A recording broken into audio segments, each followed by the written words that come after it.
নমস্কার। জ্ঞানযোগ শ্লোক নাম্বার 11। যে যথা মাং প্রপদন্তে তাং তথৈব ভজাম্যহম মম বর্তানুবর্তন্তে মনুষ্যা পার্থ সর্বস্ব।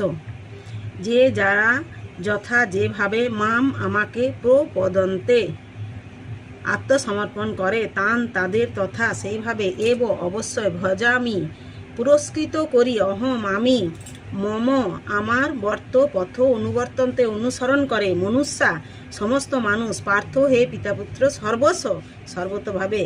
অনুবাদ: যারা যেভাবে আমার কাছে আত্মসমর্পণ করে আমি তাদের সেইভাবেই পুরস্কৃত করে থাকি। হে পার্থ, সকলেই সর্বতভাবে আমার পথ অনুসরণ করে। তাৎপর্য: সকলেই শ্রীকৃষ্ণকে তার বিভিন্ন প্রকাশের পরিপ্রেক্ষিতে অন্বেষণ করছে।